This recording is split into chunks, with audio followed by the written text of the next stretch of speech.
गोष्टीचे नाव आहे शेतकऱ्याची मेहनत. एका खेडेगावात बाळू नावाचा शेतकरी राहत होता. तो खूप हुशार होता.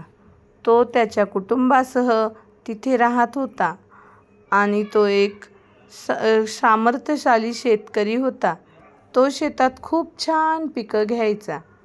एका वर्षी खूप मोठा दुष्काळ पडला आणि त्याची पिकं जळून गेली. तो खूप चिंतेत पडला, विचार करू लागला. मग त्याला एक युक्ती सुचली. त्याने गावातील सर्व लोकांना एकत्र बोलवले व बंधारा बांधण्याचा निर्णय घेतला. सर्वांनी मिळून बंधारा बांधण्यास सुरुवात केली व खूप पाऊस पडला आणि बंधाऱ्यात खूप पाणी साचले. त्यामुळे शेतांना खूप पाणी मिळाले व शेती हिरवीगार झाली. बाळूला समजले, मेहनत आणि एकजुटीने कोणतेही काम शक्य होते.